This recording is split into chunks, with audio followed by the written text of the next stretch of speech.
जय हिंद आप सभी को। तो चलिए शुरुआत करते हैं आज के इस क्लास में ज्ञान बिंदु जीएस एकेडमी जो सर के द्वारा बिहार दरोगा प्रारंभिक परीक्षा 2025 के लिए स्पेशल प्रैक्टिस सेट निकाला गया है।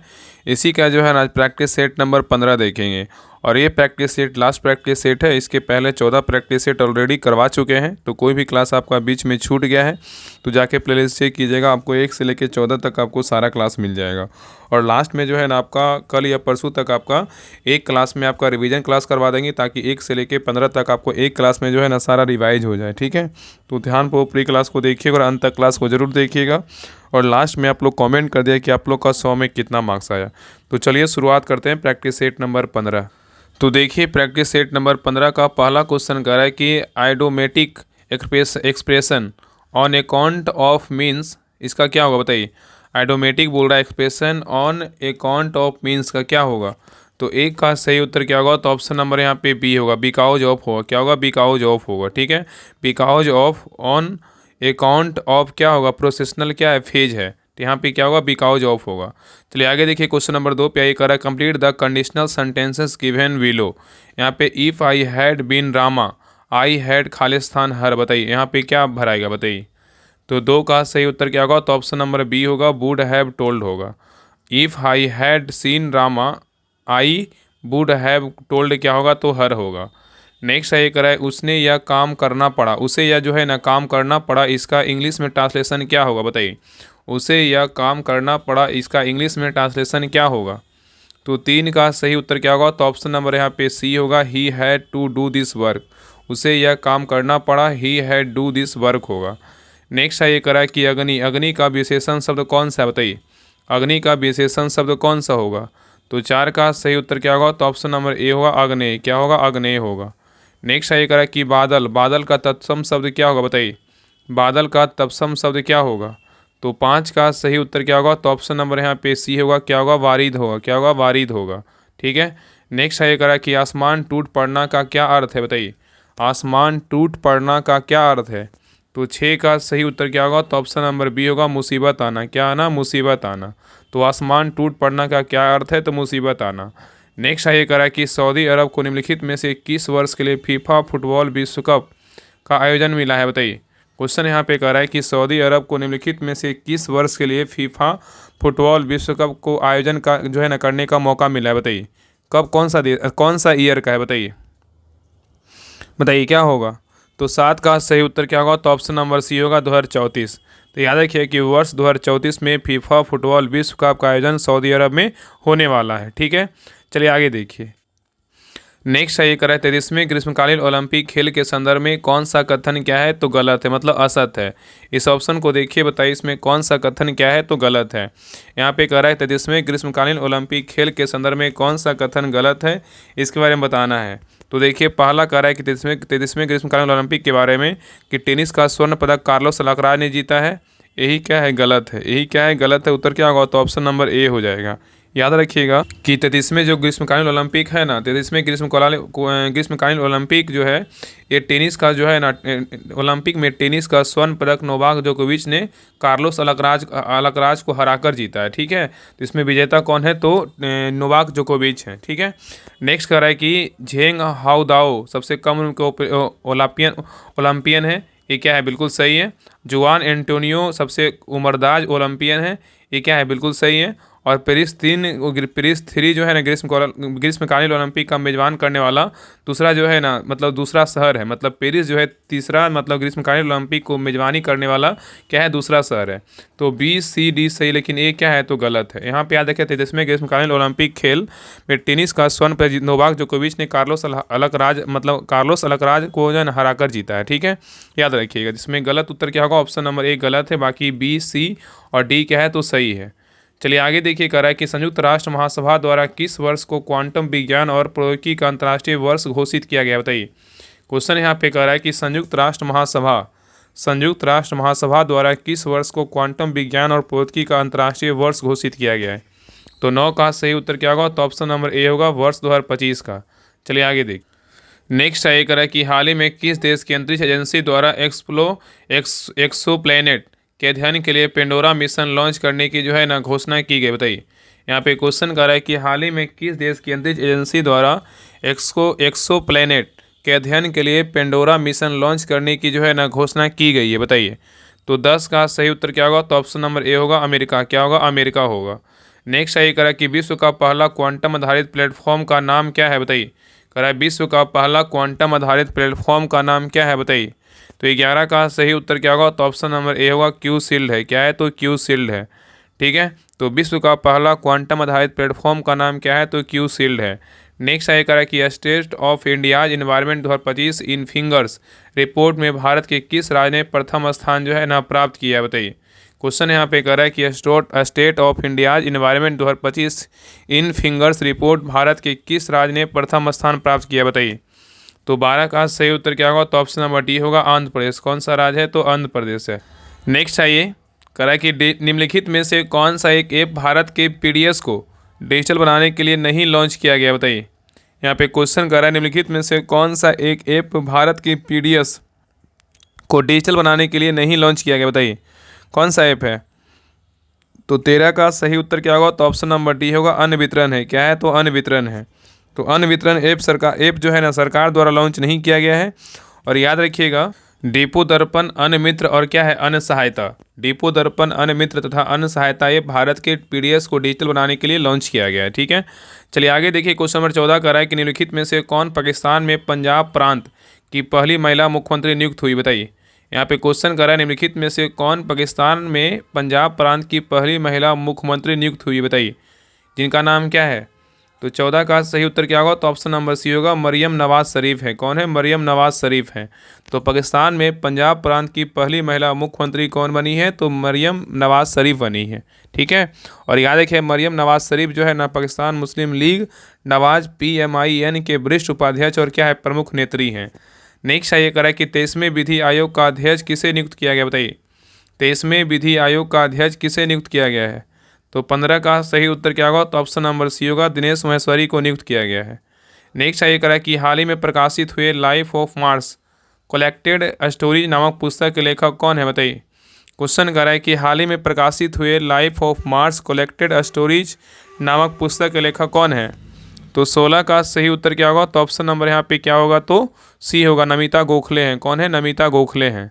नेक्स्ट ये करा है कि हाल ही में प्रधानमंत्री नरेंद्र मोदी को किस देश के द्वारा वहां के सर्वोच्च नागरिक सम्मान Grand Collar of the Nation Order of the Southern Cross से सम्मानित किया गया, बताइए। क्वेश्चन यहाँ पे कह रहा है कि हाल ही में प्रधानमंत्री नरेंद्र मोदी को किस देश के द्वारा वहां के सर्वोच्च नागरिक सम्मान Grand Collar of the Nation Order of the Southern Cross से सम्मानित किया गया, बताइए। कौन सा देश के जो का सर्वोच्च नागरिक सम्मान से सम्मानित किया गया है? तो 17 का सही उत्तर क्या होगा? तो ऑप्शन नंबर डी होगा ब्राज़ील। कौन सा देश है? तो ब्राज़ील है। ठीक है, तो प्रधानमंत्री नरेंद्र मोदी को ब्राज़ील के सर्वोच्च नागरिक सम्मान Grand Collar of the Nation of the Southern Cross से सम्मानित किया गया है। नेक्स्ट ये करा कि हाल ही में व्यास सम्मान 2024 के लिए किसे चुना गया, बताइए। हाल ही में व्यास सम्मान 2024 के लिए किसे चुना गया है? तो 18 का सही उत्तर क्या होगा? तो ऑप्शन नंबर 1 सूर्यवाला को चुना। किसको? सूर्यवाला को। तो प्रसिद्ध हिंदी लेखिका सूर्यवाला का उपन्यास कौन देश को वासी बेनू की डायरी को 34वां व्यास सम्मान 2024 के लिए जो है ना चुना गया है। नेक्स्ट ये करा कि हाल ही में सेरेना विलियम्स को किस पुरस्कार से सम्मानित किया गया, बताइए। हाल ही में सेरेना विलियम्स को किस पुरस्कार से सम्मानित किया गया, बताइए। क्या होगा? तो 19 का सही उत्तर क्या होगा? तो ऑप्शन नंबर यहाँ पे डी होगा प्रिंसेस ऑफ ऑस्टूरियस पुरस्कार से जो है ना सम्मानित किया गया है। चलिए आगे देखिए। नेक्स्ट ये करा कि हाल ही में निम्नलिखित में से किस देश को संयुक्त राष्ट्र महासभा के अस्थायी सदस्य के रूप में नहीं चुना गया, बताइए। यहाँ पे क्वेश्चन कर रहा है कि हाल ही में निम्नलिखित में से किस देश को संयुक्त राष्ट्र महासभा के अस्थायी सदस्य के रूप में नहीं चुना गया, बताइए। क्या होगा? तो 20 का सही उत्तर क्या होगा? तो ऑप्शन नंबर ए होगा अल्जीरिया। क्या होगा? अल्जीरिया होगा। ठीक है, तो अल्जीरिया को हाल ही में संयुक्त राष्ट्र महासभा चुनाव के लिए जो है नहीं चुना गया, लेकिन लातविया, बहरीन, लाइबेरिया को चुना गया है। ठीक है, याद रखिएगा। नेक्स्ट आइए, करा कि अंतर्राष्ट्रीय सीमाओं पर लॉन्ड्रिंग संपत्तियों पर नज़र रखने के लिए उद्देश्य से इंटरपोल ने किस प्रकार की नोटिस जो है जारी किया है, बताइए। क्वेश्चन यहाँ पे कर रहा है कि अंतर्राष्ट्रीय सीमाओं पर लॉन्ड्रिंग संपत्तियों पर नज़र रखने के लिए उद्देश्य से इंटरपोल ने किस प्रकार की नोटिस जारी किया है, बताइए। तो 21 का सही उत्तर क्या होगा? तो ऑप्शन नंबर सी होगा सिल्वर नोटिस क्या किया है? तो जारी किया है। नेक्स्ट ये करा कि हाल ही में मध्य प्रदेश के खंडवा जिले में स्थापित स्टैचू ऑफ वननेस किसकी प्रतिमा है, बताइए। करा है कि हाल ही में मध्य प्रदेश के खंडवा जिले में स्थापित स्टैचू ऑफ वर्नेस किसकी प्रतिमा है? तो 22 का सही उत्तर क्या होगा? तो ऑप्शन नंबर सी शंकराचार्य का है। किसका है? तो शंकराचार्य का है। तो स्टैचू ऑफ वर्नेस आदि शंकराचार्य की क्या है? तो प्रतिमा है।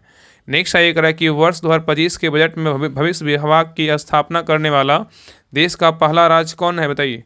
क्वेश्चन कर रहा है कि वर्ष 2025 के बजट में भविष्य विभाग की स्थापना करने वाला देश का पहला राज्य कौन है? बताइए। तो 23 का सही उत्तर क्या होगा? तो ऑप्शन नंबर सी होगा। कौन सा राज्य है? तो हरियाणा है।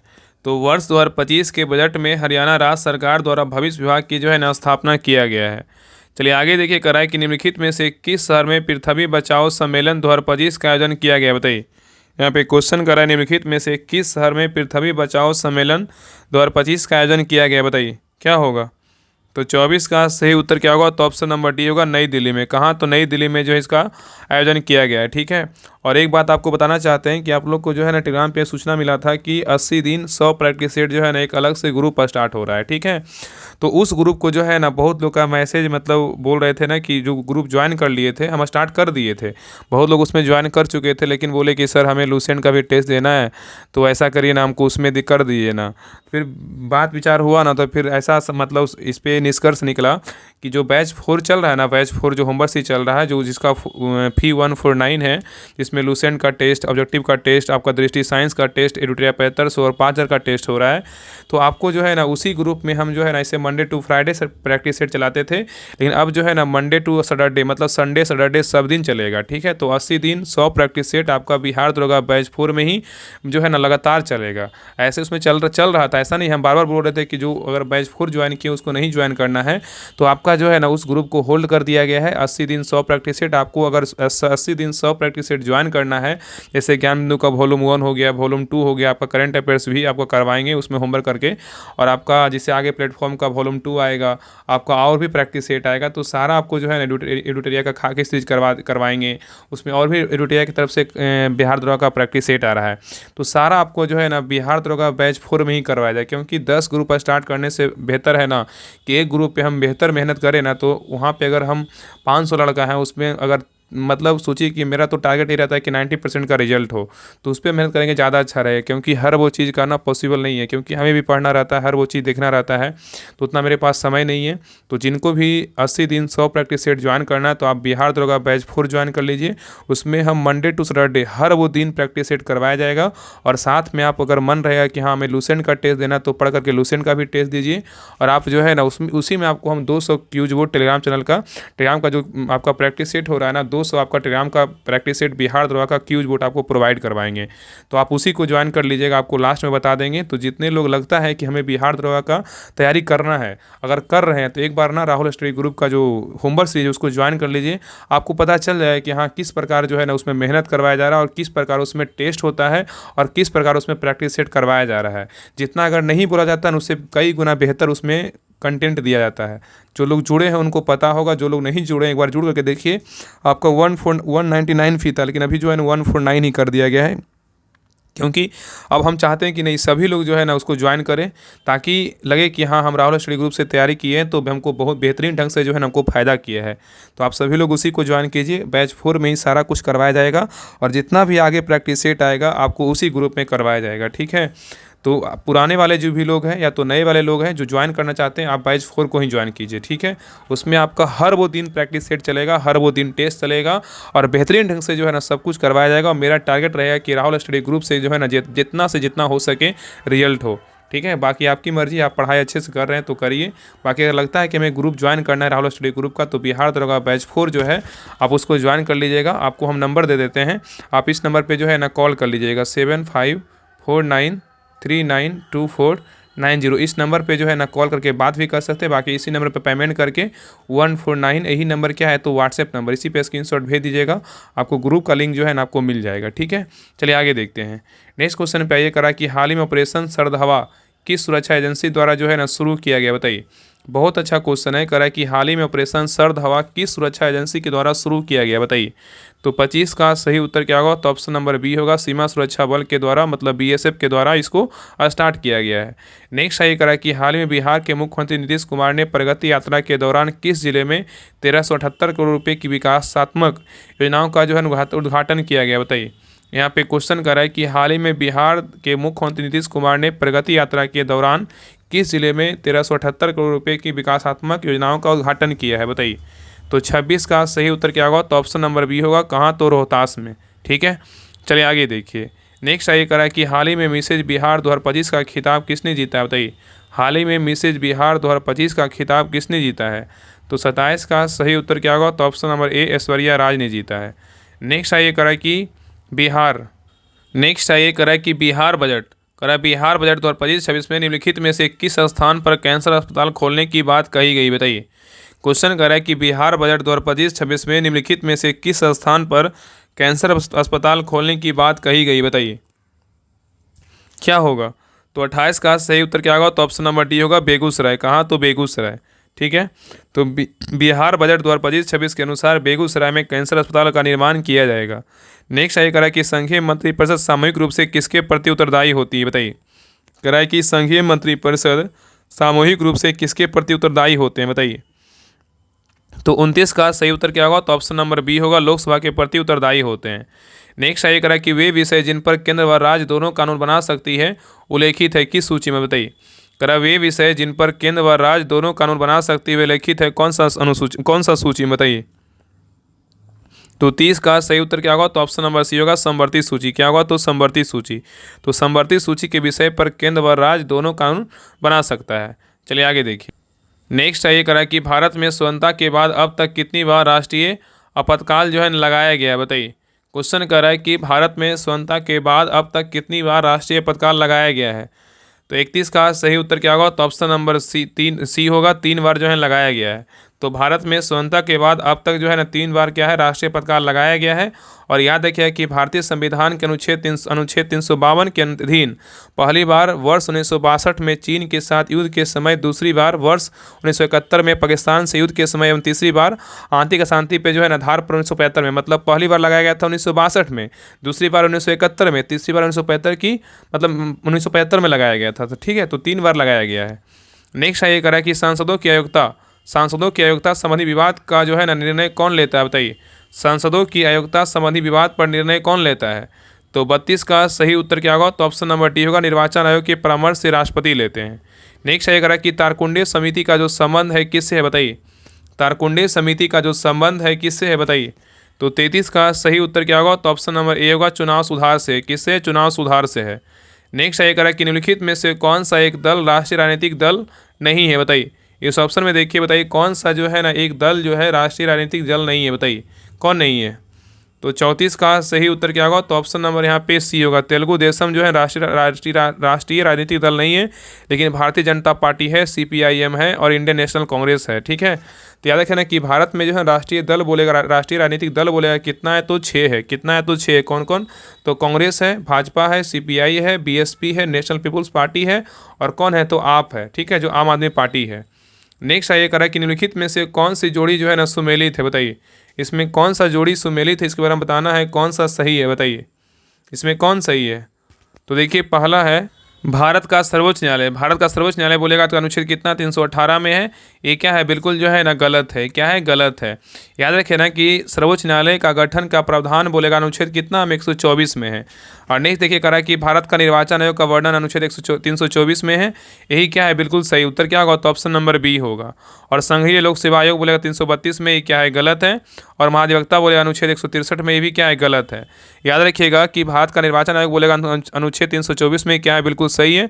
अगर बात करें कि भारत का सर्वोच्च न्यायालय का गठन का प्रावधान बोलेगा अनुच्छेद कितना होगा? तो अनुच्छेद जो है ना 124 होगा। ठीक है, और संघीय लोक सेवा आयोग का वर्णन बोलेगा अनुच्छेद कितना है? 315 में है। और राज्य की अधिवक्ता बोलेगा तो कौन सा अनुच्छेद में? 165 में है। ठीक है, याद रखिएगा। यहाँ पे उत्तर क्या होगा? तो ऑप्शन नंबर बी होगा। नेक्स्ट ये करा कि नागरिकता से संबंधित नियम कौन बताता है? बताइए। नागरिकता से संबंधित नियम कौन बताता है?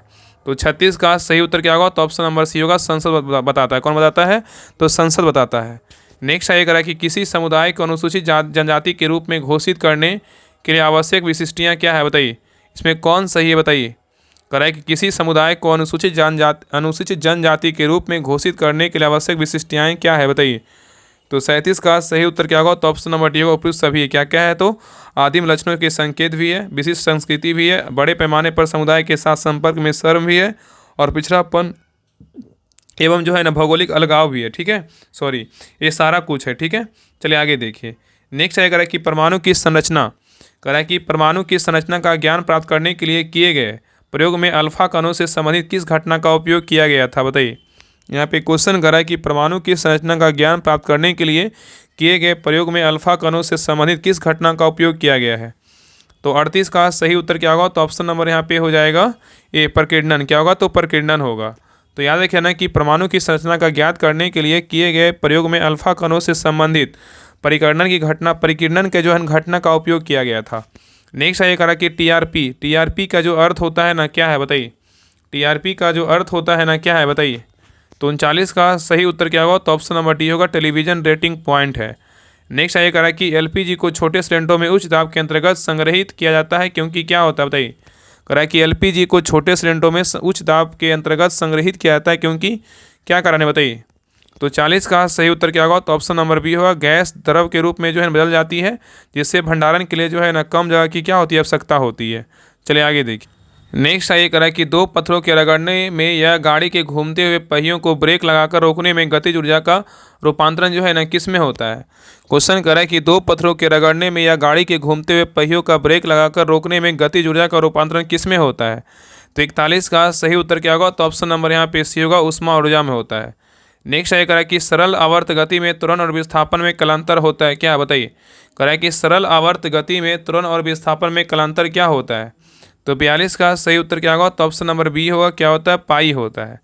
तो याद रखिएगा ना कि सरल आवर्त गति में त्वरण और विस्थापन में पाई मतलब 180 डिग्री का कलांतर होता है।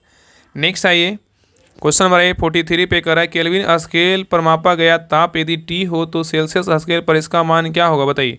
क्वेश्चन कर रहा है कि केल्विन स्केल पर मापा गया ताप यदि टी हो तो सेल्सियस स्केल पर इसका मान क्या होगा। 43 का सही उत्तर क्या होगा, तो ऑप्शन नंबर यहाँ पे ए होगा, टी बराबर क्या होगा, टी माइनस क्या होगा, 273.15 डिग्री होगा। ठीक है, नेक्स्ट आइए कह रहा है कि शहरों का मुख्य प्रदूषक किसे कहा जाता है जो मोटर वाहनों के धुएं के रूप में उत्पन्न होता है बताइए। यहाँ पे क्वेश्चन कर रहा है कि शहरों का मुख्य प्रदूषक किसे कहा जाता है जो मोटर वाहनों के धुएं के रूप में उत्पन्न होता है। तो 44 का सही उत्तर क्या होगा, तो ऑप्शन नंबर यहाँ पे सी होगा, कार्बन मोनोऑक्साइड होगा।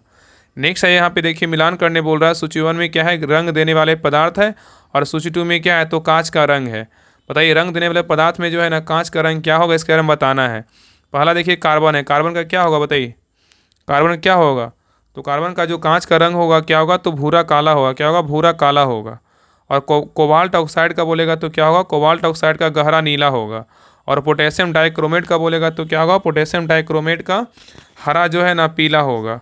और कैडमियम सल्फाइड का बात करें तो क्या होगा, नींबू पीला होगा। तो उत्तर क्या हो जाएगा, तो ऑप्शन नंबर डी होगा, 4 3 1 2। ठीक है, चलिए आगे देखिए। नेक्स्ट है निम्नलिखित में से कौन सी अभिक्रिया दहन अभिक्रिया से क्या है संबंधित है बताइए। निम्नलिखित में से कौन सी अभिक्रिया दहन अभिक्रिया से संबंधित है। तो 46 का सही उत्तर क्या होगा, तो ऑप्शन नंबर डी होगा, CH4 + 2O2। अब क्या है, CO2 प्लस क्या है, 2H2O होगा। ठीक है, चलिए आगे देखिए कह रहा है कि नेप्थलीन और अमोनियम क्लोराइड को शुद्ध यौगिकों से अलग करने के लिए किस विधि का जो है ना प्रयोग किया जाता है बताइए। क्वेश्चन कर रहा है नेप्थलीन और अमोनियम क्लोराइड को शुद्ध यौगिकों से अलग करने के लिए किस विधि का प्रयोग किया जाता है। तो 47 का सही उत्तर क्या होगा, तो ऑप्शन नंबर डी, ऊर्ध्वपातन विधि का जो है ना प्रयोग करते हैं। नेक्स्ट है कह रहा है कि डाल्टन के सिद्धांत के अनुसार यौगिकों का निर्माण कैसे होता है बताइए। डाल्टन के सिद्धांत के अनुसार यौगिकों का निर्माण कैसे होता है। तो 48 का सही उत्तर क्या होगा, तो ऑप्शन नंबर सी होगा, एक से अधिक तत्वों के परमाणु के निश्चित अनुपात में संयोजन से होता है। चलिए आगे देखिए। नेक्स्ट है ये कह रहा है कि समान आयनिक यौगिक किस प्रकृति के होते हैं बताइए। समान आयनिक यौगिक जो है ना किस प्रकृति के होते हैं। तो 49 का सही उत्तर क्या होगा, तो ऑप्शन नंबर बी होगा, कठोर और क्या है, भंगुर होते हैं। नेक्स्ट है कह रहा है कि जब परिक्षिप्त अपरावस्था ठोस और परिक्षेपण माध्यम व द्रव होता है तो कोलाइड का प्रकार क्या कहलाता है बताइए। क्वेश्चन यहाँ पे कह रहा है कि जब परिक्षिप्त प्रावस्था ठोस और परिक्षेपण माध्यम द्रव होता है तो कोलाइड का प्रकार क्या कहलाता है। तो 50 का सही उत्तर क्या होगा, तो ऑप्शन नंबर सी होगा, सॉल कहते हैं। नेक्स्ट आइए कह रहा है कि शरीर में लगी चोट की मरम्मत के लिए किस प्रकार के सेल विभाजन का प्रयोग किया जाता है बताइए। क्वेश्चन यहाँ पे कह रहा है कि शरीर में लगी चोट की मरम्मत के लिए किस प्रकार के सेल का विभाजन का जो है ना प्रयोग किया था, बताइए। तो 51 का सही उत्तर क्या होगा, तो ऑप्शन नंबर यहाँ पे ए होगा, केवल समसूत्रण का जो है ना प्रयोग करते हैं। नेक्स्ट ये कह रहा है कि किन पौधे में जाइलम वाहिकाएं का अभाव होता है, बताइए। कह रहा है किन पौधों में जाइलम वाहिकाओं का अभाव होता है। तो 52 का सही उत्तर क्या होगा, तो ऑप्शन नंबर डी होगा, ब्रायोफाइटस में। किस में होता है, ब्रायोफाइटस में होता है। नेक्स्ट है ये कह रहा है कि जीवन संघर्ष, कह रहा है कि जीवन संघर्ष योगतम की उत्तरजीविता का संबंध क्या है, बताइए। कह रहा है जीवन संघर्ष और योगतम की उत्तरजीविता का संबंध क्या है। तो 53 का सही उत्तर क्या होगा, तो ऑप्शन नंबर डी होगा, डार्विनवाद से। किससे, डार्विनवाद से है। नेक्स्ट है कह रहा है कि थैलेसीमिया एक वंशानुगत बीमारी है जो कि निम्नलिखित को प्रभावित करता है, किसको, बताइए। कह रहा है कि थैलेसीमिया एक वंशानुगत बीमारी है जो किसको प्रभावित करती है। तो 54 का सही उत्तर क्या होगा, तो ऑप्शन नंबर ए, रक्त को जो है ना प्रभावित करता है। तो थैलेसीमिया एक क्या है, अनुवांशिक जो है रक्त विकार है जो शरीर की समान हीमोग्लोबिन बनाने की क्षमता को क्या करता है, प्रभावित करता है। नेक्स्ट है ये करा है यहाँ पे देखिए, करा है मिलान करने, सूची 1 में क्या है, व्याधि है, और सूची 2 में क्या है, तो कारक है। चलिए बताइए कौन सा व्याधि का जो कारक है ना वो क्या है, इसके बारे में बताना है। तो देखिए पहला पेप्टिक व्रण, पेप्टिक व्रण का जो कारक है क्या है, बताइए। पेप्टिक व्रण का जो कारक है ना क्या है, तो जीवाणु है। और डेंगू का कारक बोलेगा तो क्या है, डेंगू का कारक बोलेगा तो क्या है, विषाणु है। और फील पाँव का बोलेगा कारक क्या है, तो फील पाँव का बोलेगा तो कृमि है। और मलेरिया का बोलेगा तो क्या है, प्रोटोजुआ है। तो उत्तर क्या हो जाएगा, तो 4 1 3 4, 4 1 3 2 हो जाएगा ना, 4 1 3 2 होगा। ऑप्शन नंबर क्या हो जाएगा, तो ऑप्शन नंबर ना बी हो जाएगा, ठीक है। चलिए आगे देखिए। नेक्स्ट है करा कि रक्त में शर्करा का स्तर समानता प्रदर्शित किया जाता है, किस रूप में, बताइए। करा कि रक्त में शर्करा का स्तर समानता प्रदर्शित किया जाता है किस रूप में। तो 56 का सही उत्तर क्या होगा, तो ऑप्शन नंबर बी होगा, मिलीग्राम प्रति डेसीलीटर के रूप में प्रदर्शित किया जाता है। नेक्स्ट है करा कि निम्नलिखित में से कौन सा युग्म जो है ना सही सुमेलित नहीं है, मतलब इसमें एक गलत है, बाकी 3 क्या है, तो सही है। तो देखिए पहला लैक्टोज, लैक्टोज किस में पाया जाता है, बताइए। लैक्टोज में जो है ना किस में है, तो खट्टा दूध में है। ये क्या है, बिल्कुल जो है ना गलत है। याद रखिए लैक्टोज जो है ना खट्टा दूध में नहीं होता है। लैक्टोज जो है खट्टा दूध में नहीं पाया जाता है, बल्कि जो है ना खट्टा दूध में क्या होता है, लैक्टिक अम्ल होता है। क्या होता है, लैक्टिक अम्ल होता है खट्टा दूध में। और नहीं देखिए फॉर्मिक अम्ल में बोलेगा तो क्या है, लाल चीटे में, बिल्कुल सही है। टटरिक अम्ल बोलेगा अंगूर का रस में पाया जाता है, बिल्कुल सही है। और कार्बोनिक अम्ल बोलेगा तो सोडा वाटर में पाया जाता है, ये भी क्या है, सही है। तो बी सी डी सही, लेकिन ए क्या है, तो गलत है। चलिए आगे देखिए। नेक्स्ट ये करा कि जनगणना धुरागारा के अनुसार बिहार में बाल लिंगानुपात कितना था, बताइए। जनगणना धुरागारा के अनुसार बिहार में बाल लिंगानुपात था कितना, बताइए। तो 58 का सही उत्तर क्या होगा, तो ऑप्शन नंबर ए, कितना, 935 है। तो जनगणना 2011 के अनुसार बिहार में बाल लिंगानुपात बोलेगा कितना था, 935 था। और बिहार का कुल लिंगानुपात बोलेगा 2011 की जनगणना के अनुसार 918 है। नेक्स्ट ये करा कि बिहार के सुप्रसिद्ध संत सफुद्दीन मनेरी का संबंध सूफियों के किस संप्रदाय से था, बताइए। क्वेश्चन यहाँ पे कह रहा है कि बिहार के सुप्रसिद्ध संत सफुद्दीन मनेरी का संबंध जो है सूफियों के किस संप्रदाय से था। तो 59 का सही उत्तर क्या होगा, तो ऑप्शन नंबर सी होगा, फिरदौसी से। किससे, तो फिरदौसी से, ठीक है। चलिए आगे देखिए। नेक्स्ट ये करा कि बिहार पंचायती राज अधिनियम 2006 में 2 ग्राम सभा की बैठकों के बीच अधिकतम कितनी अवधि निर्धारित है, बताइए। क्वेश्चन यहाँ पे कह रहा है कि बिहार पंचायती राज अधिनियम 2006 में 2 ग्राम सभा की बैठकों के बीच अधिकतम जो है ना कितनी अवधि निर्धारित है। तो 60 का सही उत्तर क्या होगा, तो ऑप्शन नंबर यहाँ पे सी होगा, कितना, तो 3 महीने। तो याद रखिएगा ना कि बिहार पंचायत राज अधिनियम 2006 के अनुसार ग्राम सभा के बीच की बैठक हर 3 महीने में एक बार होनी चाहिए। कितनी, हर 3 महीने में एक बार होनी चाहिए, ठीक है। चलिए आगे देखिए, यहाँ पे मिलान करने बोल रहा है। यहाँ पे निम्नलिखित को सुमेलित कीजिए। यहाँ पे पुरस्कार और यहाँ पे क्या है, क्षेत्र है। कौन सा पुरस्कार जो है ना कौन सा क्षेत्र में दिया जाता है, इसके बारे में बताना है। देखिए पहला कबीर पुरस्कार कौन सा क्षेत्र में मिलता है, बताइए। कबीर जो पुरस्कार है ना कौन सा क्षेत्र में मिलता है, तो सामाजिक और क्या होगा, सद्भाव में होगा। और सरस्वती सम्मान किस में मिलता है, तो सरस्वती सम्मान जो है ना साहित्य में मिलता है। किस में मिलता है, साहित्य में मिलता है। और भटनागर पुरस्कार का बात करें, भटनागर पुरस्कार किस क्षेत्र में दिया जाता है, तो भटनागर पुरस्कार विज्ञान के क्षेत्र में दिया जाता है। और धन्वंतरी पुरस्कार बोलेगा तो चिकित्सा के क्षेत्र में दिया जाता है। तो उत्तर क्या होगा, तो 4 3 2 1, ऑप्शन नंबर जो है ना सी हो जाएगा। चलिए आगे देखिए, कह रहा है कि न्यूटन बम का आविष्कार किसने किया था, बताइए। न्यूटन बम का जो आविष्कार है ना किसने किया था। तो 62 का सही उत्तर क्या होगा, तो option number D, Samuel T Cohen ने किया था। नेक्स्ट ये कह रहा है कि निम्न में से कौन सा कथन इनसाइडर ट्रेडिंग की सही व्याख्या करता है, बताइए। क्वेश्चन कर रहा है निम्न में से कौन सा कथन इनसाइडर ट्रेडिंग की सही व्याख्या करता है। तो 63 का सही उत्तर क्या होगा, तो ऑप्शन नंबर यहाँ पे ए होगा, कंपनी की गोपनीय सूचनाएं रखने वाला व्यक्ति शेयरों का क्रय विक्रय करता है। नेक्स्ट आइए करा कि वायदा बाजार आयोग फॉरवर्ड मार्केट कमीशन का मुख्यालय कहाँ है, बताइए। वायदा बाजार आयोग का मुख्यालय कहाँ है? तो 64 का सही उत्तर क्या होगा? तो ऑप्शन नंबर सी होगा, कहाँ है? तो मुंबई में है। नेक्स्ट आइए करा कि दृश्य निर्यात और दृश्य आयात के बीच अंतर को क्या कहते हैं? दृश्य निर्यात और दृश्य आयात के बीच अंतर को क्या कहते हैं? तो 65 का सही उत्तर क्या होगा? तो ऑप्शन नंबर ए होगा, व्यापार संतुलन, बीओटी कहते हैं। ठीक है, तो दृश्य निर्यात और दृश्य आयात के बीच अंतर को क्या कहते हैं? व्यापार जो है संतुलन कहते हैं। नेक्स्ट ये करा कि व्यापार मुक्त व्यापार का अभिप्राय क्या है, बताइए। मुक्त व्यापार का अभिप्राय क्या है? तो 66 का सही उत्तर क्या होगा? तो ऑप्शन नंबर बी होगा, एक देश से दूसरे देश को माल का मुक्त जो है ना संचालन है। ठीक है, चलिए आगे देखिए। नेक्स्ट ये करा कि भारत में मुद्रास्फीति को निम्न में से किस सूचकांक के आधार पर मापा जाता है, बताइए। भारत में मुद्रास्फीति को निम्न में से किस सूचकांक के आधार पर मापा जाता है? तो 67 का सही उत्तर क्या होगा? तो ऑप्शन नंबर बी होगा, उपभोक्ता मूल्य सूचकांक के आधार पर जो है ना मापा जाता है। नेक्स्ट है करा निम्नलिखित में से कौन प्रधानमंत्री स्वनिधि योजना के अंतर्गत लक्षित समूह है, बताइए। करा निम्नलिखित में से कौन प्रधानमंत्री स्वनिधि योजना के अंतर्गत लक्षित समूह है? तो 68 का सही उत्तर क्या होगा? तो ऑप्शन नंबर डी होगा, फुटपाथ जो है ना विक्रेता है। नेक्स्ट है करा कि एक बंद अर्थव्यवस्था एक प्रकार की अर्थव्यवस्था है जिससे क्या होता है, बताइए। करा एक बंद अर्थव्यवस्था एक प्रकार की अर्थव्यवस्था है जिसमें क्या होता है? तो 69 का सही उत्तर क्या होगा? तो ऑप्शन नंबर डी होगा, ना निर्यात होता है और ना ही आयात होता है। नेक्स्ट आएगा यूनेस्को द्वारा किस वेद को विश्व धरोहर के साहित्य में जो है ना शामिल किया गया, बताइए। क्वेश्चन यहाँ पे करा यूनेस्को द्वारा किस वेद को विश्व मानक धरोहर के साहित्य में शामिल किया गया है? तो 70 का सही उत्तर क्या होगा? तो ऑप्शन नंबर बी ऋग वेद क्या होगा? तो ऋग वेद होगा। नेक्स्ट आएगा कि मलेच्छो अरबों का नाशक किस शासक को बताया गया है, बताइए। क्वेश्चन यहाँ पे करा मलेच्छो अरबों का नाशक किस शासक को बताया गया है? तो 71 का सही उत्तर क्या होगा? तो ऑप्शन नंबर बी होगा, नागभट्ट जो है ना प्रथम होगा। नेक्स्ट है करा कि फिरोज शाह तुगलक से संबंधित कथनों पे जो है ना विचार करें। फिरोज शाह तुगलक से संबंधित कथनों पर विचार करें। इसमें बोल रहा है कौन सा कथन क्या है? तो गलत है। इसमें कौन गलत है, इसमें बताना है कौन सा कथन जो है ना गलत है। तो देखिए पहला करा फिरोज शाह तुगलक के बारे में। करा फिरोज शाह तुगलक ने अनुवाद विभाग की स्थापना की थी, बिल्कुल क्या है? सही बात है। अनुवाद विभाग की स्थापना किसने किया था? फिरोज शाह तुगलक ने किया था, बिल्कुल सही है। और किसानों पर लगे तकावी ऋणों को माफ कर दिया था, बिल्कुल क्या है? तो सही है, फिरोज शाह तुगलक किया था, बिल्कुल क्या है? सही है। तो एक और दो दोनों क्या है? सही है। इसमें क्या होगा? इनमें से कोई नहीं, मतलब दोनों क्या है? बिल्कुल जो है ना सही है, गलत कोई नहीं है। चलिए आगे देखिए करा कि 16 अगस्त 1765 को इलाहाबाद की द्वितीय संधि किस किस के बीच हुई थी, बताइए। करा कि 16 अगस्त 1765 को इलाहाबाद की द्वितीय संधि किसके किसके बीच हुआ था? तो 73 का सही उत्तर क्या होगा? तो ऑप्शन नंबर ए होगा, कलाइब एवं अवध के नवाब सिराजदौला के मध्य हुआ था। नेक्स्ट है करा 1776 में इजादारी प्रथा के असफल होने के बाद वारेन हेस्टिंग्स ने इसे पंचवर्षीय ठेकेदारी योजना कितने वर्षीय कर दिया था, बताइए।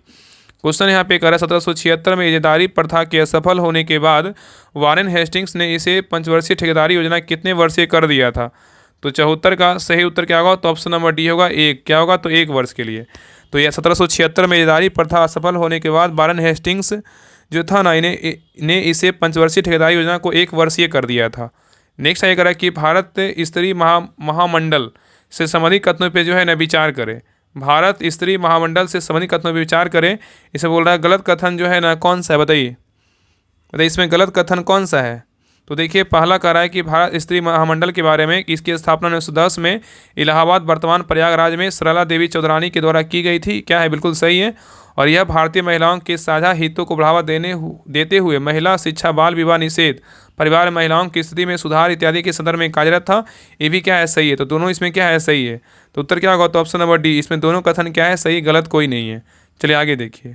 नेक्स्ट क्वेश्चन पे आइए करा कि अगस्त प्रस्ताव में कौन से प्रावधान जो है ना शामिल नहीं है, बताइए। करा कि अगस्त प्रस्ताव में कौन से प्रावधान जो है ना शामिल नहीं है, बताइए। कौन से प्रावधान है शामिल नहीं है? तो देखिए इसका जो सही उत्तर होगा ऑप्शन नंबर डी क्या होगा? डी होगा, इनमें से कोई नहीं। क्या होगा? इनमें से कोई नहीं। तो इसमें क्या हो जाएगा? सब जो है ना जो भी इसमें ऑप्शन दिया हो सारा क्या है? तो शामिल। यहाँ पे नहीं बोल रहा है ना कौन शामिल नहीं है, तो इनमें से कोई नहीं, इसमें सारे क्या है? शामिल है। और याद रखें ना कि अगस्त प्रस्ताव जो आया था ना 8 अगस्त 1940 को आया था, ठीक है। इसमें कह रहा है अगस्त प्रस्ताव के बारे में युद्ध के बाद एक प्रतिनिधिमूलक संविधान निर्माती संस्था का गठन किया जाएगा, बिल्कुल सही बात है। और एक युद्ध में सलाहकार परिषद की स्थापना की जाएगी, ये भी होगा।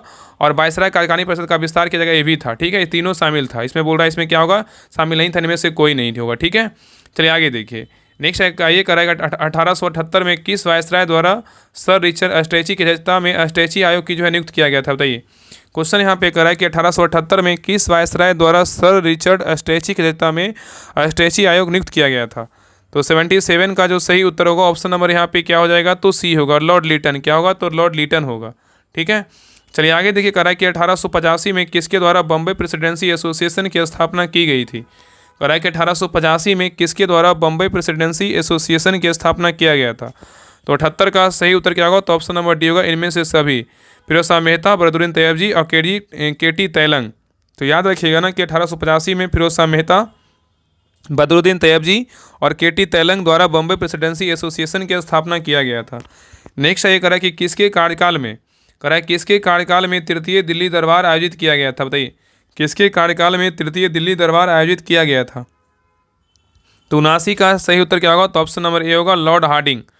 तो लॉर्ड हार्डिंग के कार्यकाल में तृतीय दिल्ली दरबार आयोजित किया गया था और इस अवसर पर इंग्लैंड के सम्राट जॉर्ज पंचम तथा महारानी मैरी का भारत में जो है आगमन हुआ था।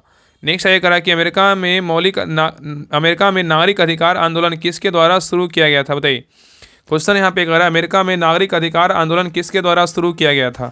तो 80 का सही उत्तर क्या होगा, तो ऑप्शन नंबर ए होगा, मार्टिन लूथर किंग जूनियर के द्वारा इसको शुरू किया गया था।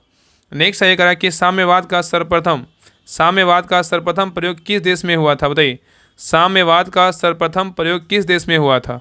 तो 81 का सही उत्तर क्या होगा, तो ऑप्शन नंबर ए होगा, चीन में हुआ था। कहाँ हुआ था? चीन में हुआ था। नेक्स्ट ये करा कि निम्नलिखित में से कौन सा युग्म जो है ना सुमेलित नहीं है? बताइए, इसमें बोल रहा है कौन सा गलत है, गलत बताना है। बाकी तीन क्या है सही, इधर क्या है पठार है और इधर क्या है अवस्थिति है। कौन सा पठार कहाँ अवस्थित है इसके बारे में बताना है। तो देखिए पहला कह रहा है, पहला क्या है, तो चियापास पठार जो है ना कहाँ है, मैक्सिको में, बिल्कुल क्या है सही है। और नेक्स्ट है किमरले पठार कहाँ है, दक्षिण अफ्रीका में है, यही क्या है गलत है। तो उत्तर क्या होगा, तो ऑप्शन नंबर बी हो जाएगा। याद रखिए ना, किमरले का जो पठार है ना, ये उत्तरी पश्चिमी ऑस्ट्रेलिया में स्थित है। कहाँ है? उत्तरी पश्चिमी ऑस्ट्रेलिया में, ना कि दक्षिण अफ्रीका में है। और मेसेटा का पठार बोलेगा तो कहाँ है, स्पेन में, बिल्कुल सही बात है। यूकान का पठार बोलेगा तो कनाडा में, ये क्या है सही है। ठीक है, तो यहाँ पे गलत उत्तर क्या होगा, ऑप्शन नंबर बी गलत है। बाकी ए, सी और डी क्या है सही है। नेक्स्ट है कि कावेरी नदी का उद्गम होता है कहाँ से? बताइए, कावेरी नदी का जो उद्गम होता है कहाँ से होता है? तो 83 का सही उत्तर क्या होगा, तो ऑप्शन नंबर ए होगा, ब्रह्मगिरी पहाड़ी से होता है। नेक्स्ट है कि लक्षद्वीप का सबसे बड़ा द्वीप कौन सा है? बताइए, लक्षद्वीप का सबसे बड़ा द्वीप कौन सा है? तो 84 का सही उत्तर क्या होगा, तो ऑप्शन नंबर सी होगा, एंड्रोप द्वीप है। कौन है? एंड्रोट द्वीप है। नेक्स्ट है कि सलाल परियोजना किस नदी पर निर्मित है? बताइए, सलाल परियोजना किस नदी पर निर्मित है? तो 85 का सही उत्तर क्या होगा, तो ऑप्शन नंबर सी होगा, चनाब नदी पे क्या है, तो निर्मित है। नेक्स्ट है कि भारत में प्रथम आधुनिक सूती कपड़ा मिल जो है ना कहाँ लगाई गई थी? भारत में प्रथम आधुनिक सूती कपड़ा मिल कहाँ लगाई गई थी? तो 86 का सही उत्तर क्या होगा, तो ऑप्शन नंबर सी होगा, फोर्ट क्लस्टर में लगाया गया था। तो भारत में प्रथम आधुनिक सूती कपड़ा मिल फोर्ट क्लस्टर में लगाई गई थी। और याद रखिएगा सन 1818 में कोलकाता के पास फोर्ट क्लस्टर में लगाई गई यह जो है मिल जो था ना सफल नहीं हो सकी थी। ठीक है, चलिए आगे देखिए क्वेश्चन नंबर 87 पे करा निम्नलिखित में से कौन सा युग्म जो है ना सुमेलित नहीं है? मतलब तीन क्या है सही है, बाकी एक क्या है तो गलत है। बताइए, यहाँ पे शहर है और यहाँ पे नदी है, कौन सा शहर किस नदी किनारे अवस्थित है इसके बारे में बताना है। तो देखिए पहला गुवाहाटी जो शहर है ना ब्रह्मपुत्र नदी किनारे है, ये क्या है बिल्कुल सही है। मदुरई बोलेगा तो बैगनी नदी किनारे है, बिल्कुल क्या है तो सही है। और सांगली बोलेगा तो कृष्णा नदी किनारे स्थित है, बिल्कुल क्या है सही है। और विदिशा बोलेगा तो नर्मदा नदी किनारे स्थित है, ये क्या है गलत है। विदिशा जो है ना, विदिशा जो है ये बेतवा नदी किनारे है। किस नदी किनारे? विदिशा व से बेतवा नदी के किनारे है। यहाँ पे गलत क्या होगा, ऑप्शन नंबर डी गलत है। बाकी ए, बी और सी क्या है तो सही है। चलिए आगे देखिए, करा निम्नलिखित में से कौन सा उष्णकटिबंधीय आर्द्र पर्णपाती वन का उदाहरण है? बताइए, करा निम्नलिखित में से कौन सा उष्णकटिबंधीय आर्द्र पर्णपाती वन का उदाहरण है? तो 88 का सही उत्तर क्या होगा, तो ऑप्शन नंबर डी क्या होगा, चंदन होगा। क्या होगा, तो चंदन होगा। तो वनों में जो है चंदन एक क्या है उष्णकटिबंधीय आर्द्र पर्णपाती वन का क्या है उदाहरण है। चलिए आगे देखिए, कह रहा है कि ट्रांस हिमालय के हिमनदों को पश्चिम से पूर्व में व्यवस्थित करें। यहाँ बोल रहा है ट्रांस हिमालय के हिमनदों को पश्चिम से पूर्व में जो है व्यवस्थित करें। बताइए क्या होगा। तो 89 का सही उत्तर क्या होगा, तो ऑप्शन नंबर यहाँ पे बी होगा, वातुरा, हिस्पर, व्यापको और बाल्तोरो और क्या होगा सियाचिन होगा। तो वातुरा, हिस्पर, व्यापो, बाल्तोरो और क्या होगा सियाचिन होगा। चलिए आगे देखिए, नेक्स्ट क्वेश्चन पे ये करा है कि वर्ष 2011 की जनगणना के अनुसार निम्नलिखित में से किस राज्य की दशकीय जनसंख्या वृद्धि दर क्या है सबसे अधिक है? वर्ष 2011 के जनगणना के अनुसार निम्नलिखित में से किस राज्य की दशकीय जनसंख्या वृद्धि दर सबसे अधिक है? बताइए किस राज्य का है। तो 90 का सही उत्तर क्या होगा, तो ऑप्शन नंबर यहाँ पे ए होगा, किस राज्य का है, अरुणाचल प्रदेश का है। ठीक है, तो वर्ष 2011 के जनगणना के अनुसार उपयुक्त राज्यों में से अरुणाचल प्रदेश की संख्यीय जनसंख्या की वृद्धि दर क्या है? तो सबसे अधिक है। ठीक है, सबसे ज़्यादा बोलेगा तो क्या हो जाएगा? मेघालय का है, उसके बाद अरुणाचल प्रदेश का है, फिर बिहार का है, फिर जम्मू कश्मीर का है, फिर किसका है? मिजोरम का है। तो यहाँ पे मेघालय नहीं था, इसलिए क्या होगा? अरुणाचल प्रदेश होगा। नेक्स्ट ये करा कि निम्नलिखित में से कौन से भूगोलवेत्ता निश्चयवाद के समर्थक में रहे हैं? बताइए, करा निम्नलिखित में से कौन से भूगोलवेत्ता निश्चयवाद के समर्थक में रहे हैं? तो 91 का सही उत्तर क्या होगा? तो ऑप्शन नंबर सी होगा, फ्रेडरिक रेडजेल होगा। क्या होगा? फ्रेडरिक रेडजेल होगा। नेक्स्ट ये करा कि निम्नलिखित में से कौन सा एक भूमिगत जल द्वारा निर्मित क्या हस्तलाकृति है? करा निम्नलिखित में से कौन सा एक भूमिगत जल द्वारा क्या है निर्मित जो है हस्तलाकृति है? बताइए कौन है? तो 92 का सही उत्तर क्या होगा? तो ऑप्शन नंबर सी होगा, घोल जो है रंध्र है। क्या है? घोल रंध्र है। नेक्स्ट है अगर अगुलहास धारा जो है चलती है किस में? बताइए, अगुलहास धारा चलती है किस में? तो 93 का सही उत्तर क्या होगा? तो ऑप्शन नंबर ए होगा, हिंद महासागर में चलती है। नेक्स्ट है यहाँ पे देखिए, यहाँ से मैथ का क्वेश्चन इसको बना लीजिएगा, इसका आंसर जो है बता दे रहे हैं। 94 का जो सही उत्तर होगा ऑप्शन नंबर यहाँ पे बी होगा। चलिए आगे देखिए, 95 का जो सही उत्तर होगा ऑप्शन नंबर यहाँ पे 95 का क्या हो जाएगा? 95 का तो बी होगा। चलिए आगे देखिए, 96 का जो सही उत्तर होगा ऑप्शन नंबर 96 क्या हो जाएगा? तो 96 का यहाँ पे डी हो जाएगा। ठीक है, चलिए आगे देखिए, 97 का जो सही उत्तर होगा ऑप्शन नंबर यहाँ पे डी होगा। चलिए आगे देखिए, नेक्स्ट है 98 का जो सही उत्तर होगा ऑप्शन नंबर यहाँ पे बी होगा। चलिए आगे देखिए, 99 का जो सही उत्तर होगा ऑप्शन नंबर 99 का यहाँ पे डी होगा। चलिए लास्ट क्वेश्चन नंबर 100 पे, 100 का जो सही उत्तर होगा ऑप्शन नंबर यहाँ पे क्या होगा? तो ए होगा। तो ए रहा इस बुक का प्रैक्टिस सेट नंबर 15 जो लास्ट प्रैक्टिस सेट था। अब अगला जो प्रैक्टिस सेट आएगा वॉल्यूम 2, तो उसमें जो है ना सारा कुछ आपको 15 सेट करवाया जाएगा। वॉल्यूम 2 भी आपको 2 से 4-5 दिन में जो है ना आपका आ जाएगा। तो ठीक है, तो क्लास कैसा लगा आप लोग कमेंट सेक्शन में जरूर बताइएगा, और सभी लोग क्लास को लाइक कीजिएगा, शेयर कीजिएगा, जितना हो सके हर ग्रुप में शेयर जरूर कीजिएगा ताकि हर लोग को जो है ना फ़ायदा हो सके। ठीक है, तो जितने लोग तैयारी करते हैं बिहार दरोगा का, उनके पास जो है ना क्लास का लिंक जरूर शेयर कीजिएगा। बाकी जिनको भी 80 दिन का 100 प्रैक्टिस सेट ज्वाइन करना है, लगता है कि हमें प्रैक्टिस सेट लगाना है, जितना बेहतरीन, जितना अधिक से अधिक प्रैक्टिस सेट लगाइएगा उतना जो है ना आपको अंतिम समय में आपको फ़ायदा करेगा। तो जिनको भी लगता है कि हाँ 80 दिन 100 प्रैक्टिस सेट हमें लगाना है, अगर आज से मानिएगा तो आपके पास समय जो है ना 80 दिन का है। तो आप सभी लोग जो है ना बिहार दरोगा बैच 4 होमवर्क सीरीज जो चल रहा है उसको ज्वाइन कर लीजिएगा। आपको हम बता दे रहे हैं, देखिए यही जो है ना आपका बिहार दरोगा 4th new target homework series plus क्या है? प्रैक्टिस सेट बैच है। पहले इसमें क्या था ना कि पहले मंडे टू फ्राइडे इसमें सेट हो रहा था, लेकिन अब जो है ना मंडे टू सैटरडे हर सैटरडे संडे को होगा और हर दिन होगा। ठीक है, क्योंकि समय कम बचा है तो आपको कोशिश करेंगे कि हाँ जितना हो सके हर वो बुक से जो है ना प्रैक्टिस सेट करवा दें। तो आप सभी लोग जो है ना इस ग्रुप को ज्वाइन कर लीजिए, बिहार दरोगा बैच होमवर्क सीरीज को ज्वाइन कर लीजिए। इसमें देखिए सारा आपको प्रैक्टिस सेट दिख रहा होगा। आपको हम area volume 1 volume 2 platform dream dose ऐसा क्लासेस सारा का जो है ना प्रैक्टिस सेट कराने वाले हैं। बाकी आपका ज्ञान बिंदु का वॉल्यूम 1 भी आया, वॉल्यूम 1 चल रहा है, बाकी वॉल्यूम 2 आएगा तो वॉल्यूम 2 भी करवाया जाएगा, और आगे भी और भी प्रैक्टिस सेट आएगा, नया प्रकाशन का जो प्रैक्टिस सेट आएगा वो सारा आपको करवाया जाएगा। ठीक है, तो देखिए इसका फी जो है 199 है, लेकिन अभी इसका फी जो है 149 कर दिया गया। ठीक है, और इसी में जो है ना आपका देखिए लूसेंट का टेस्ट हो रहा है, आपका लूसेंट सब्जेक्टिव का टेस्ट हो रहा है, ऑब्जेक्टिव का हो रहा है, दृष्टि साइंस का हो रहा है। तो ये सारा कुछ जो है ना आपको बैच 4 में ही चल रहा है, और 80 दिन का जो है ना 100 प्रैक्टिस सेट आपको इसी ग्रुप में करवाया जाएगा। तो आप इस ग्रुप को ज्वाइन कर लीजिए। इस नंबर पे जो है ना पेमेंट कर दिएगा 7549392490। इस नंबर पे जो है 149 पेमेंट करके आप इसी नंबर क्या है व्हाट्सएप नंबर है, इसी पे स्क्रीनशॉट भेज दीजिएगा। आपको भी लिख दीजिएगा बिहार दरोगा होमवर्क से, जैसे भी आपका 149 कीजिएगा तो पता चल जाएगा कि हाँ बिहार दरोगा होमवर्क से ज्वाइन करना है। तो आपको जो है 10 मिनट के अंदर आपको लिंक मिल जाएगा। तो जितना हो सके जल्दी से ज्वाइन कर लीजिए। अंत समय में जितना प्रैक्टिस सेट लगाइएगा आपको उतना जो है ना फ़ायदा करेगा। तो हम आपको बोले थे टेलीग्राम चैनल पे कि 80 दिन का एक 100 प्रैक्टिस सेट का ग्रुप आ रहा है, तो आपको जो है ना वो स्पेशल ग्रुप नहीं आएगा, आपको इसी में करवाया जाएगा, क्योंकि एक ग्रुप को बेहतरीन ढंग से करवाएंगे, क्योंकि उतना हो नहीं पाएगा, क्योंकि हर देखिए समय के अनुसार चलाना, ऐसे बाहर कुछ नहीं, मेरे पास सारा कंटेंट जो है ना बना रहता है, लेकिन समय के अनुसार हर वो चीज़ को ना देख रेख करना बहुत ज़रूरी होता है। तो हम सोचे कि नहीं 10 ग्रुप से बढ़िया है कि एक ग्रुप में अगर ज्वाइन कर लेंगे तो आपका लूसेंट का टेस्ट, सब्जेक्टिव का, ऑब्जेक्टिव का, दृष्टि साइंस का, यूटेरिया 7500 5000 जैसे आपको जो मर्जी करे ना वो हर वो चीज़ करवाया जाएगा। और आपको इसी ग्रुप में जो है ना आपको 200 टेलीग्राम क्यूज बोर्ड बिहार दरोगा का प्रैक्टिस सेट आपको बोर्ड प्रोवाइड करवाया जाएगा। तो आप इसी ग्रुप को ज्वाइन कर लीजिए। आपका 149 अभी लग रहा है, ऐसे इसका फी बहुत लोग जो है ना कम से कम 250-300 लड़का 199 फी पे करके जो है ना मतलब ज्वाइन किए हैं, लेकिन अभी आप लोग के लिए 149 ही है। तो आप 149 पेमेंट करके जो है ना आप ज्वाइन कर सकते हैं। बाकी इसमें घटनाचक्र का होमवर्क चल रहा है, आपका पॉलिटी का भी जो है ना आपका स्टार्ट कर देंगे, बाकी हिस्ट्री, ज्योग्राफी और साइंस का चल रहा है। साइंस का तो ऑलरेडी इसमें करवाएंगे, बाकी घटनाचक्र में देखिए हिस्ट्री में जो मेन आपका इंडियन ज्योग्राफी, जैसे इसमें मॉडर्न हिस्ट्री है जो आपका बहुत क्वेश्चन इससे आता है, आपको वो करवा सारा सारा कुछ करवाया जा रहा है। जो भी लगेगा ना कि बिहार दरोगा सिलेबस बेस्ट है, वो सारा कुछ आपको इसमें करवाया जा रहा है। तो आप आंख बंद करके ज्वाइन कर लीजिए।